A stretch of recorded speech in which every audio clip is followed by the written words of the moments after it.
Hey everybody, Leland from Riker's Reptiles.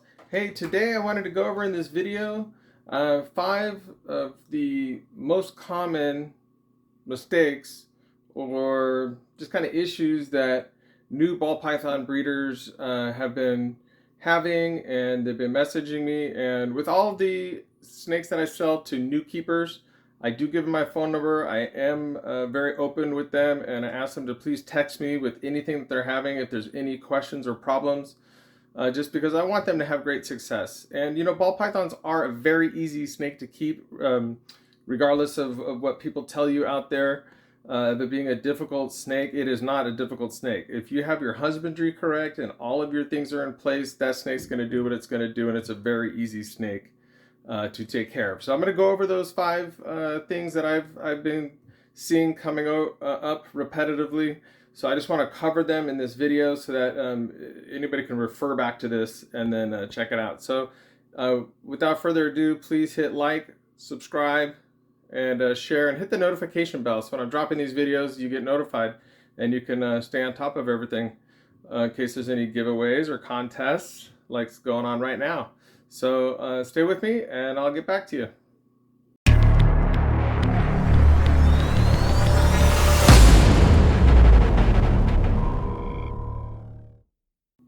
Okay, so I got my boy Jim here. He is a Mojave Ghost Pied. He's gonna help me with this video as this time to be out. So I take my snakes out every week for a little bit of time to get them some exercise, change their perspective, get them a little sun, a little fresh air. A little exercise can't hurt. So far I haven't had an issue with my snakes not breeding because I take them out or touch them or hold them. I'm not having that problem. So I'll keep enriching their lives as I see fit. But as far as the hatchlings go, I take the hatchlings out at least once or twice a week. I don't want them to be super head shy. I want them just to be relaxed in people's hands. I'm not like messing around with them. I just sit them in my hands, literally just sitting them in my hands, and then just basically touching them a little bit here and there so they're used to touch. Not overly handling them or taking them to the mall or doing anything crazy like that. So anyhow, in this video, I wanted to cover some of these points. I don't want to make it a long video, so I'm going to try to talk fast here.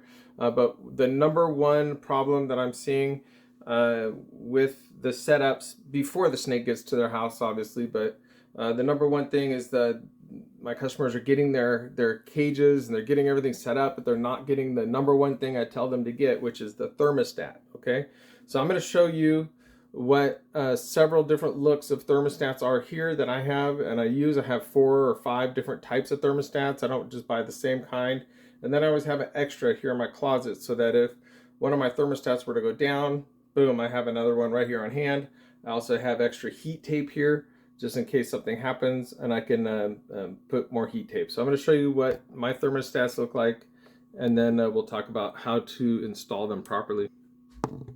Okay, so this one here is an Inkbird. I like this one because you can plug 2 plugs into it, and then the thermostat, I put it in directly on the pad, so you know exactly the temp right on the tub. Okay, just in case that snake burrows down inside of the plastic or the tub or the terrarium or however you're keeping your snake. This is a really good one. Probably my most expensive one is the Vivarium VE300. It's just a constant temperature. I don't think it pulses and drops like these Inkbirds. You have to drop and then it clicks back on. These keep it just right at the same temperature. And then here's the simplest one I have. It's a dolly, a dial style. See, it just clicked on. But that's basically how that one looks. And they all work the same as far as plugging into the wall. The thermostat actually goes into the tank. And let's see if I can show you that. Okay, so there it is. It's secured. The tip or the sensor for the thermostat is secured right onto the heat tape. Do not tape over the tip of the thermostat. In most cases, they don't want you to do that. So I tape behind the tip and then on the base so it doesn't jerk around. I had to put it right on the black strip on that thermostat, or on the heat tape. There's white strips and black strips. I put it right on the black strip. Okay? And then inside the heat pad, if you have a terrarium, inside the heat pad in the terrarium, I take the heat pad and I put the thermostat right on it. Okay, it goes right onto that heat pad, and then the heat pad goes on the bottom of the terrarium. Some people put the sensor inside the cage and they tape it down right onto the glass on the outside, on the inside, but on the top of the glass. So I don't do it that way. I tape it right to the heat pad. I tape that heat pad right to the bottom, and then you know exactly what that pad is. If it burrows down into the glass, you'll know it's 90 degrees right there on the glass. So some people use plastic and then they put substrate, and then you take the temperature there. If the pad's 90, that heat pad's probably only going to heat up the inside of the cage to maybe 84 or 85. So depending on what your substrate is, but everything depends on the temperature. And how you're going to get an actual reading of a temperature is this right here. One of these temperature guns is probably one of the most important things. So the number one mistake is not using the thermostat. This right here will help you dial everything in. So you just basically point it, the laser hits whatever you're pointing it at, temperature. There's the temperature of my tubs on the outside. Okay, then you go back to the inside.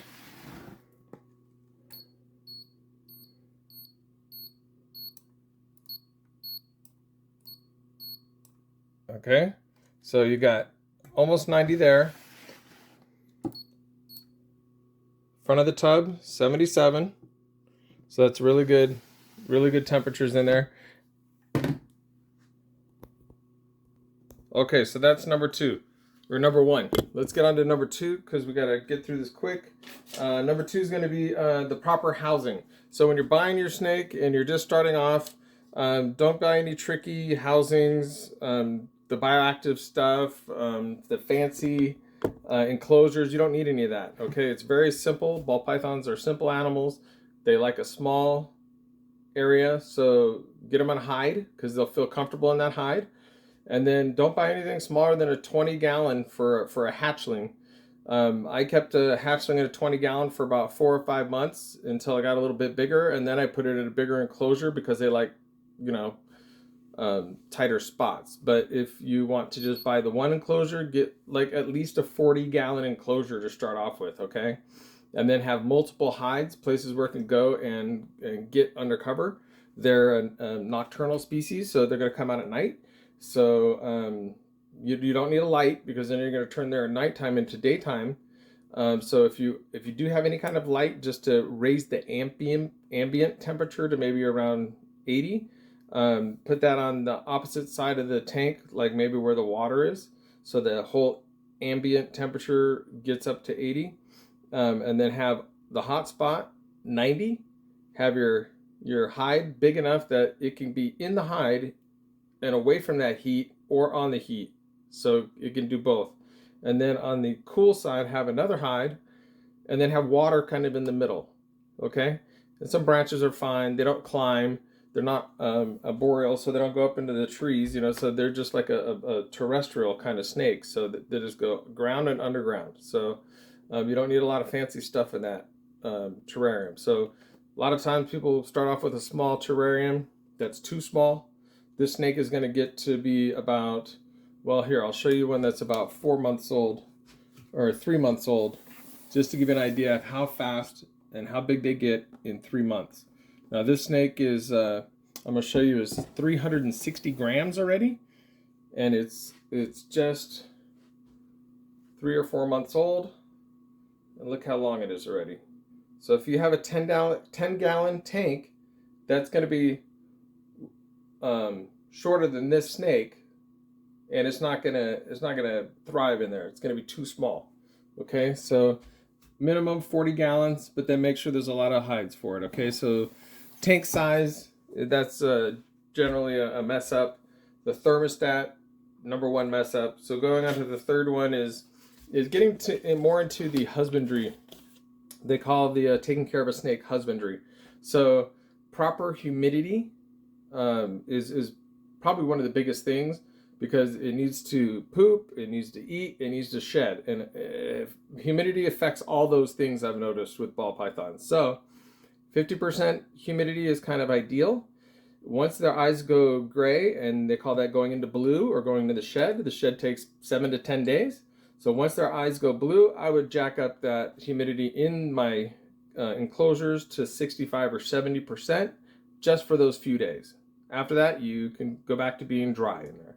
But if you maintain a 50%, it's going to really keep that snake's body producing the poop like it's supposed to and everything else. So here's my room. Tell it it's 77 degrees in here, 41% humidity. I'm running a humidifier. It's cute, but I'm running that. That was for my kids when they were little, but I use it now. So I could take this and I could just pop it into any one of my tubs here. Like here's Daryl, he's already shed. So, and then I'll close it up and I come back 10 minutes later and I know what the in my tub. So that's how I do it. You can do it, you know, other ways obviously, but that's the way I do it. These aren't the best hydrometers out there. There are better ones, so I would not buy these, but go online and get a good one. Spend $15 and get a good one, you know.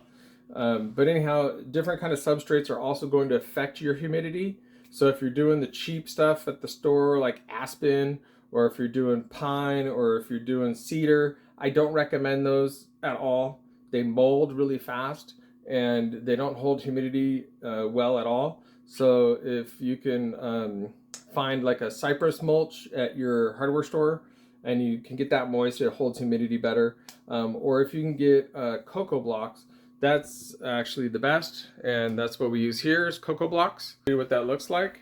It's cocoa husk that's been chipped up and clean and dry, and then you can just crumble it up. But then you spray it and it holds the humidity really well. So if you can get that, that's like one of the best things to get. That's what I recommend to all my customers.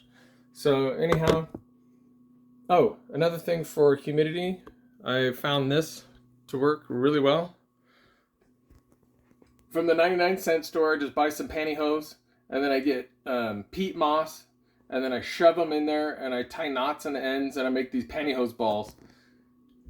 And if you want to raise your humidity up, you just soak them in the water, kind of strain it out a little, and then chuck a couple of them in there. Like I do that with my corn snake, and I'll show you why. He's in a huge glass terrarium. He's getting ready to have a shed right now, so I just made a huge moss ball for him, and then stuck it in there, and it seems to work. Another thing you can do with terrariums is right at the time that they're going to shed, go ahead and throw a towel over the top of their terrarium, and it'll help keep the humidity in. So I'll give you an example of that right here in this terrarium. Put a towel right over the top. They can have plenty of air gets through that towel, trust me. No light, it doesn't need a light. This is a bioactive one. So I put some dairy pods in there and a lot of moss. And that snake is crawling all over in there at night. It loves it. And then we'll check out the other one. In this other terrarium over here, it's a little bigger one. I'd say that's at least 40 or 50 gallons. And so I did a mix of aspen and cocoa blocks. That way it could hold the water better. And then when he goes to shed, just to give you a little insight here. See that back there? That's his moss ball. It's about the size of his enclosure. And then he's got the heat pad under there, so it'll put off humidity. And then I'll spray down the inside of this enclosure just a little. And then I put this plastic lid over at the top of it to help hold in some of the humidity and to keep the cat off it because the cat broke him out last time. So anyhow, that's his enclosure. Okay, so that covers the humidity. And sometimes, you know, having a bigger water bowl in there doesn't hurt. Sometimes when they get close to the shed, they like to soak a little bit in it. Obviously, the more water, the more humidity you're going to get just from evaporation. And if you are putting a light in there to warm up the enclosure, I typically put that over my water bowl just to actually help with the humidity as well. If it's not too hot. If it's over 80 degrees, don't do that. You'll be refilling your water bowl constantly. But basically, that's the humidity. The number 4 thing that I find, there's a lot of issues with is the feeding part of it. Okay, so the number one issue with the feeding is when you're doing frozen thawed is the rat isn't getting heated up enough. So typically use that same gun, you know, I take a big cup of hot water, about this big. I'll fill this up with tap water. It's usually about 115 degrees because I've hit it with my gun. Then I drop a rat in here and I'll let that rat sit in there. I even write rat on the cup so nobody else ever uses it. And then it'll sit in there for 45 minutes. I put that rat right in front of my snake's cage that I'm going to feed. That way it can smell the rat.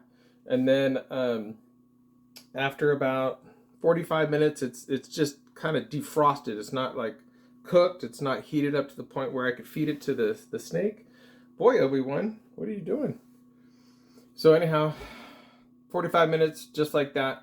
And then I'll take it, dump it in the toilet, and then put another hot water in there for about another 10 to 15 minutes. And it's usually ready by that point. Squeeze the belly of the rat, make sure it's not squishy like a Slurpee in there. Hit the rat with the gun. You want the rat to be 92 to 94 degrees, okay? Then you're gonna pick up that rat by its back, the scruff of the hair on its back with feeding tongs, and just slowly dance it towards that snake and it'll eat it, okay? The other thing that I see a problem with is the live feeding. A lot of times the new keepers are just popping in the rat and just leaving it alone or going away, going for hours, coming back the next day and they have no tail on their rat or on their snake. Or the snake's been chewed from its spine all the way down to its tail. So, you know, snakes can die from rat bites. They can get chewed up really bad to the point where it's just horrible. It's a horrible thing. So if your snake is not showing that it's interested in that rat in 5 minutes, it's not going to eat that rat. Okay, leaving it in there is not going to help it at all. It's just super dangerous for your beautiful snake. Okay, so you don't want that snake to get chewed up. So don't leave it in there, and don't put in rats that are way bigger than the snake. Okay, just the width of the body of the snake, the width of the body on the rat. Okay, those two widths. That's what you go by. And if you are going to leave a rat in there for longer than 5 minutes, make sure it's a tiny rat, like a little baby, like a weaned. They can still chew your snake up, but leave it in there for 5 minutes. I mean, that's all you need, okay? Not overnight, not for hours. They don't need hours, okay? They know when a rat's in their tub, they're going to eat it or they're not right away. Let's see. Oh, and it stresses your snake out. Like leaving a rat in there just absolutely stresses them out. I've done it on accident. Trust me, everybody's done it on accident. And I got lucky. Nothing happened to my snake, but my snake was definitely stressed out and very pissed off. I left it in there. I could tell by its body language and the way it acted that day and the next day. So don't do that. That's actually probably almost as bad as the number one thing, no thermostat, you know, because the thermostat will just absolutely bake the snake. If you don't have a thermostat, the heat pad will bake that snake. Oh, and I don't think I showed you because I couldn't. I went out to that other terrarium to see, and I couldn't see without taking it apart. So just real quick, just to draw you a picture, if you're going to install that thermostat on your heat pad, act like this is the heat pad right here. Okay, boom. Okay, this is the thermostat, this line I'm going to draw in here. And you just attach it right to that sticky heat pad, and then stick that on the bottom of the terrarium, okay? So that it's touching the glass and not the snake, okay? And then you don't have to put any tape or anything like that into your terrarium either. Okay, so back to the very last one. I think you're excited about having your new snake. I get it. You want to take it everywhere. I get it. I know a lot of people that do that, but it's not safe to bring your snake out of the house or outside of its comfort place, okay? It will just want to run and hide. So you take it out in the car, it runs and hides up under the seat in your car, and now you're taking your car apart. Or the snake gets up under the dash in the car, and you're taking the dash apart. I've seen this time and time again, I've seen videos on Instagram and on TikTok and on YouTube of how they had to dismantle their cars because they took their snake out, or the snake got out on accident because they didn't secure it. So every time I take a snake out of the house, it goes into a snake bag and it goes into a backpack. So those two bags. And then I keep that bag with me at all times. I don't stick it in a trunk or throw it in the in the back seat with the other people. It's with me. That way I know I'm not stepping on it or squishing it or doing anything. And it's only to transport it to like a vet, or when I'm selling a snake or doing a show, and just need to transport snakes, and not just because I want to transport snakes around. If you want to take a snake out of the house, take a blanket, put it in the backpack, put it in a snake bag, put it in a backpack, go to the park away from people, put down a blanket, and get some sun with the snake. But don't take it to the mall, don't take it to the store, don't take it to the movies, don't take it out and about. Snakes don't want to be out and about. People out there, trust me, they don't want to see your snake. Nobody wants to see your snake out there unless you're at a snake convention or other places with snake-minded people, okay? Because people are still scared of snakes. So anyhow, recap. Number one thing is the no thermostat. So number one, get a thermostat. Number two, proper housing. Make sure the housing is adequate, can service all of its needs: water, food, humidity, shelter. Okay. Then the number three is the humidity in the water bowl. Number four is going to be the rats in the feeding and the proper heating up of the frozen thaweds, and the observing and watching the rat. And if you hear that rat squeal, you open that tub, you take your feeders or whatever you have handy, and you make sure that that rat is not biting your snake. Okay, if you're going to do live, keep an eye on it, because I've had snakes getting bit in the mouth, getting bit in the eye, getting bit on the neck. I mean, all over. So you got to help that snake out if you don't want to, have stitches all over your snake or be constantly at the vet. How do you like my hat? Okay, and the last one is just, leave your snake at home. Don't take it around town.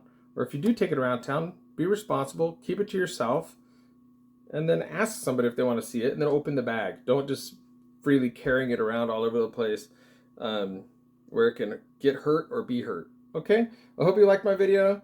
There's going to be some other videos going up shortly, and then we are still waiting for you guys to finish watching these videos so we can give away the snake. We're so close. We're only 400 from handing this guy off.